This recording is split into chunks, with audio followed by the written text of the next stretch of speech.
আসসালামু আলাইকুম ওয়া রাহমাতুল্লাহ। আজকাল এমন ধরনের কথা আপনারা অনেক বেশি করে শুনে থাকেন যে নারী জিনরা পুরুষ মানুষদের উপর আশিক হয়ে যায়, তো কখনো আবার পুরুষ জিনরা নারীদের উপর আশিক হয়ে যায়। আর তারপর সেই সবকিছুই হয় যা এই পৃথিবীর মানুষ মানে একজন নারী আর একজন পুরুষ বিয়ের পর করে থাকে। আর তার জন্য কিছু নিশানা এমন থেকে থাকে যেগুলি শরীরে দেখার পর মানুষ ভাবে যে এর উপরে জিন্নাতের ছায়া আছে, কিন্তু এটা জরুরি নয় যে শুধুমাত্র এই আসর বা প্রভাবগুলো দেখা গেলেই তার উপর জিন্নাতের প্রভাব আছে। কেননা কখনো কখনো এরকম পরিস্থিতি সে ব্যক্তির মানসিক রোগের কারণেও হতে পারে। কিন্তু আমরা এই কথাকে একদমই অস্বীকার করছি না যে জিন্নাত এই পৃথিবীতে উপস্থিত নেই, কেননা জিন্নাত এই পৃথিবীতে আছে এবং আল্লাহ তাদেরকে সৃষ্টি করেছেন এবং মানুষের মতো করেই তারা আল্লাহর ইবাদত করে থাকেন। সেটি পবিত্র কিতাব কোরআনের মধ্যে বর্ণনাও করা আছে। সেজন্য আজকের এই সুন্দর ভিডিওতে আমরা মানুষ এবং জিনদের মধ্যে বিবাহের সম্বন্ধে বিস্তারিতভাবে আলোচনা করার চেষ্টা করব। মানে আমরা জানাবো যে পুরুষ জিনেরা কখনো কখনো নারী মানুষদের উপর আশিক হয়ে যায়, আর একজন মহিলা কিভাবে বুঝতে পারবেন যে তার সঙ্গে জিন্নাত সহবাস করেছে কিনা। যদি করে থাকে তাহলে সেই নিশানাগুলি কিভাবে প্রকাশ পেয়ে থাকে, আর তারপর একজন নারী জিনদের থেকে কিভাবে বেঁচে থাকতে পারবেন। আর সর্বশেষে আমরা জানাবো যে হুজুর সাল্লাল্লাহু তাআলা আলাইহি ওয়াসাল্লামের সঙ্গে জিন্নাতের একটি জামাত কি দরখাস্ত করেছিল। তো এই সব কিছুই জানাবো আজকের এই সুন্দর ভিডিওতে। আপনাদের কাছে অনুরোধ যে ভিডিওটিকে শেষ পর্যন্ত অবশ্যই দেখবেন, আর যদি আপনি আমাদের চ্যানেলে নতুন হয়ে থাকেন তাহলে চ্যানেলটিকে সাবস্ক্রাইব করে নেবেন, এটি আমার অনুরোধ। যদি আপনার সঙ্গে জিনের কোনো ঘটনা ঘটে থাকে তাহলে কমেন্ট করে অবশ্যই জানাবেন। তো চলুন আজকের এই ভিডিওটিকে শুরু করা যাক। সর্বপ্রথম আমাদেরকে এই কথাটি জেনে রাখা জরুরি যে জিন্নাতের প্রভাব মেয়েদের উপর বেশি পড়ে থাকে। আর এর সবচেয়ে বড় কারণ হলো এটি যে নারীরা কম বিশ্বাসী, মানে তাদের ঈমান অনেক দুর্বল হয়ে থাকে। আর নারীদের একটি বিশেষ গুণ এমনও আছে যে এরা যে কোনো প্রচলিত আর শুনে শোনানো গল্প কিংবা কাহিনীকে বিশ্বাস করে নেয়, যার পর সেই কথাগুলোকে আবার নিজের মস্তিষ্কের মধ্যে গেঁথেও নেয়। আর এটির একটি কারণ এমনও হয়ে থাকে যে নারীরা মতিভ্রম বেশি হয়ে থাকে, মানে পুরুষদের তুলনায় নারীরা বেশি ভ্রমের শিকার হয়ে থাকে। আরও একটি কারণ আছে যে নারীরা পুরুষদের তুলনায় দুর্বল হৃদয়, মানে দুর্বল মনের মানুষ হয়ে থাকে। এটিও বলা হয়ে থাকে যে নারীরা নিজের চুলের হেফাজত করে না, খোলামেলা রেখে দেয় আর পর্দা করে না, তো সেই সমস্ত নারীদেরকে জিন্নাতরা বেশি বেশি করে পরেশান করে থাকে। এমনিতে তো জিন্নাতের অনেক প্রকার হয়ে থাকে, কিন্তু এর মধ্যে একটি প্রকার এমনও থাকে যারা যে কোনো মানুষের শরীরে খুব তাড়াতাড়ি কবজা করতে পারে, আর যাদেরকে আমাদের সমাজে আশিক জিন বলা হয়।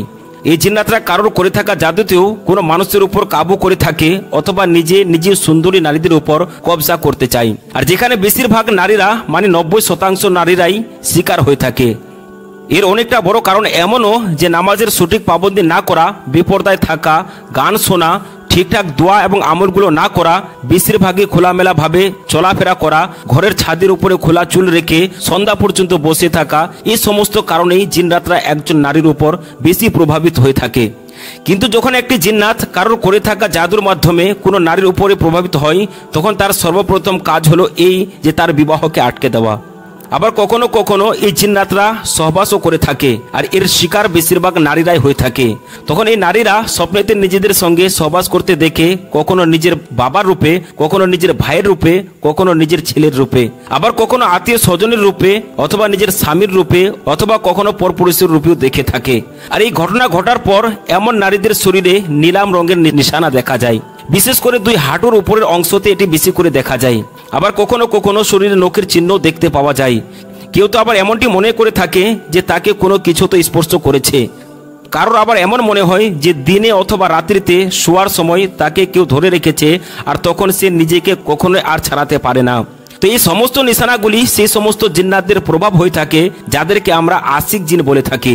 এছাড়া স্বামী স্ত্রীর মধ্যে ছোট ছোট কথা দিয়ে ঝামেলা শুরু হয়ে যাওয়া, স্বামীকে ঘৃণা করতে শুরু করা, নিজের স্বামীর স্পর্শকে পছন্দ না করা, নিজের বাচ্চারাও যদি শরীর স্পর্শ করে তখন অপছন্দ হতে লাগা, আবার একজন স্বামীর নিজের স্ত্রীর চেহারাকে ভালো না লাগাগুলি ছাড়াও অনেক সমস্ত নিশানায় এবং অনেক সমস্ত কারণ আরও উপস্থিত আছে। কিন্তু আমাদেরকে সবসময় মনে রাখতে হবে যে একজন জিন্নাত সে সময় কোনো পুরুষ অথবা নারীর উপর কবজা করতে চায় যখন সেই ব্যক্তি উলঙ্গ হয়ে আয়নার সামনে দাঁড়িয়ে নিজের শরীরকে দেখতে চায়, অথবা ওয়াশরুমে কিংবা বাথরুমে কোনো প্রয়োজন ছাড়াই অনেকক্ষণ ধরে বসে থাকা, অথবা কোনো রকম কারণ ছাড়াই বেশিরভাগ সময় একলা সময় অতিবাহিত করা। আর এমনই ভাবে রাত্রিতে শোয়ার আগে বালিশে মাথা রেখে শোয়াও জিন্নাতকে কাছাকাছি নিয়ে আসা। নারীদের খোলা চুল এবং ঘন চুল দেখেও জিন্নাতরা তাদের শরীরের উপর কবজা করতে চায়।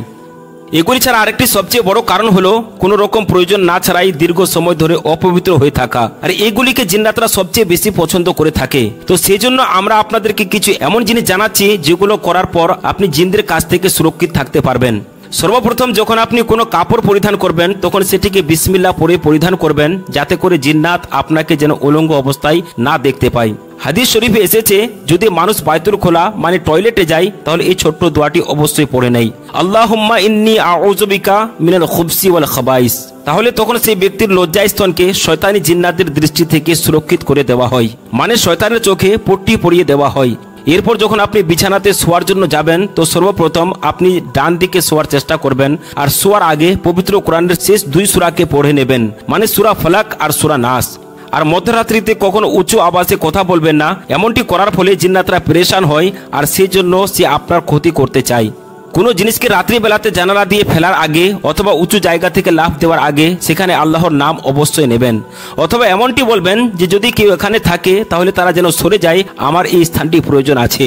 কেননা হতে পারে যে সেই স্থানটিতে তখন কোনো জিন বসেছিল আর আপনি আপনার অজান্তেই তাকে পেরেশান করতে চলেছেন, আর যার পর সে আপনার সঙ্গে প্রতিশোধ নেওয়ার জন্য উঠে পড়ে লাগবে।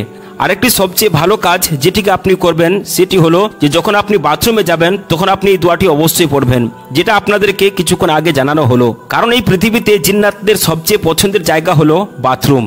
আবারও একবার জানিয়ে রাখি যে আয়নাতে কখনো নিজেকে উলঙ্গ অবস্থাতে দেখবেন না, কেননা এমনটি করলে জিন আপনার উপর আকৃষ্ট হয়ে যায় আর যার পর আপনার শরীরকে কবজা করতে চাইবে। এবার যে সমস্ত নিশানাগুলি আপনাদেরকে জানানো হলো এগুলির অবশিষ্ট নেই যে শুধুমাত্র জিনের প্রভাবের জন্য এগুলি হবে, কেননা 90% নারী যারা নিজেদের উপর জিন্নাতের প্রভাব আছে বলে সন্দেহ করে থাকেন তাদের উপর না তো জাদু থাকে আর না তো জিন থাকে, বরং তাদের কোনো মানসিক এবং শারীরিক অসুখ হয়ে থাকে অথবা হাইস্টেরিয়ার শিকার হয়ে থাকে। বিশেষ করে তারা যাদের বিবাহ হয়নি সেই নারীরা বেশিরভাগ এই হাইস্টেরিয়া রোগের শিকার হয়ে থাকে। আমাদেরকে মনে রাখতে হবে যে এদের বেশিরভাগ নিশানাই এমনই যেমন কারোর ওপর জিন্নাতের প্রভাব পড়ে যায়। আর এই কথাও সত্য যে জিনেরা বিবাহ করে থাকে এদের বিবাহ মানুষের মতোই হয়ে থাকে। যেমন ভাবে মানুষের বিবাহতে ঢোল বাজনা বাজানো হয়, নাচ গান করানো হয়, ঠিক এমনই ভাবে জিন্নাতরাও নিজেদের বিবাহতে ঢোল বাজনা বাজায়। এতদূর পর্যন্ত যে এদের বিবাহতে খুব সুন্দর উত্তম খাবার দাবারের বন্দোবস্তও করা হয়। জিন্নাতরা নিজের খাবারের মধ্যে ময়ূর এবং হরিণের মাংসকে বেশি পছন্দ করে, এছাড়া মিষ্টিকেও তারা খুবই পছন্দ করে থাকে। আর এদের খাবার মানুষদের খাবারের থেকে অনেক উৎকৃষ্ট হয়ে থাকে। আর যেমনভাবে মানুষরা অনেক উচ্চ সম্মানীয় ব্যক্তিদেরকে দাওয়াত দিয়ে থাকেন, ঠিক এমনই ভাবে জিন্নাতরাও তাদের কাবিলার বড় বড় সর্দারকে তাদের বিবাহতে যোগদান করার জন্য দাওয়াত দিয়ে থাকেন। জিন্নাতেরাও কান্না করা, খুশি থাকা, ভালোবাসা, হাসি মজা করা এই সমস্ত অনুভূতি নিয়েই চলাফেরা করে থাকে। আপনাদেরকে জানিয়ে রাখি যে জিনদের যে উপস্থিতি আছে তার প্রমাণ আমরা সবচেয়ে পবিত্র আসমানি কিতাব পবিত্র কোরআনের মধ্যে পেয়ে থাকি। আর যেখানে একটি সম্পূর্ণ সূরা জিনের নামে উপস্থিত আছে। মসজিদে জিনকে মসজিদে হারামের উত্তর দিকে 3 কিলোমিটার দূরে ইসলামের একটি স্মরণীয় স্মৃতি মনে করা হয়। আর যে মসজিদের সম্বন্ধে তারিখের কিতাবে অনেক কিছুই বর্ণনা করা আছে। তো তার মধ্যে সবচেয়ে বড় যে ঘটনা সেটি আপনাদেরকে সামনে বর্ণনা করছি, আর সেটি হলো এই যে এখান থেকে একটি জিনদের কাবিলা মুহাম্মদ সাল্লাল্লাহু তাআলা আলাইহি ওয়াসাল্লামের হাতে ইসলাম কবুল করেছিল। আল আরবিয়ার রিপোর্টের মতে মসজিদে হারামের উত্তরে 3000 মিটার দূরত্বে যেখানে আজ মসজিদে জিন উপস্থিত আছে, সেখানে জিন্নাতদের একটি জামাত হুজুর সাল্লাল্লাহু তাআলা আলাইহি ওয়াসাল্লামের পবিত্র হাতে ইসলাম কবুল করেছিল। আর তারা নবী করিম সাল্লাল্লাহু তাআলা আলাইহি ওয়াসাল্লামের মুখ মোবারক থেকে কুরআন কারীমের তেলাওয়াত শুনেছিল। আর তারপর এমন সুযোগে হুজুর সাল্লাল্লাহু তাআলা আলাইহি ওয়াসাল্লাম জিন্নাতদের অনেক প্রকারের প্রশ্নের উত্তরও দিয়েছিল। তো সেজন্য জিনরা যে এই পৃথিবীতে উপস্থিত আছে তা বাস্তব সত্য, এটা আমাদের ঈমানের অংশ। আর এই জিনেরা মানুষদেরকে কিছু কিছু সময় পরেশানও করে থাকে, আবার তাদেরকে কবজা করার চেষ্টা করে থাকে। আর যার সম্বন্ধে আপনাদেরকে অনেকটা বিস্তারিতভাবে জানানোর চেষ্টা করলাম। আর জিন্নাতদের কাছ থেকে আপনি কিভাবে সুরক্ষিত থাকবেন তার জন্য কিছু আমলও জানালাম। জিন্নাতদের কাছ থেকে হেফাজত থাকার জন্য পবিত্র কোরআনের শেষ 2 সূরা ভীষণই কার্যকারী। আর সেজন্য আপনিও এটিকে ফজর এবং মাগরিবের সময় অবশ্যই পড়ার চেষ্টা করবেন। আল্লাহ রাব্বুল আলামিনের কাছে দোয়া করি যে তিনি যেন আমাদের সকলকে, বিশেষ করে মা এবং বোনদের জিন্নাতের সেই শয়তানি কর্মকাণ্ড থেকে হেফাজত রাখেন, আমিন। ভিডিওটি যদি ভালো লেগে থাকে তাহলে একটি লাইক করবেন এবং আপনার প্রিয়জনের মাঝে ভিডিওটি অবশ্যই শেয়ার করবেন। আর আমাদের চ্যানেলে নতুন হয়ে থাকলে চ্যানেলটিকে সাবস্ক্রাইব করবেন। আসসালামু আলাইকুম ওয়া রাহমাতুল্লাহি ওয়া বারাকাতুহু।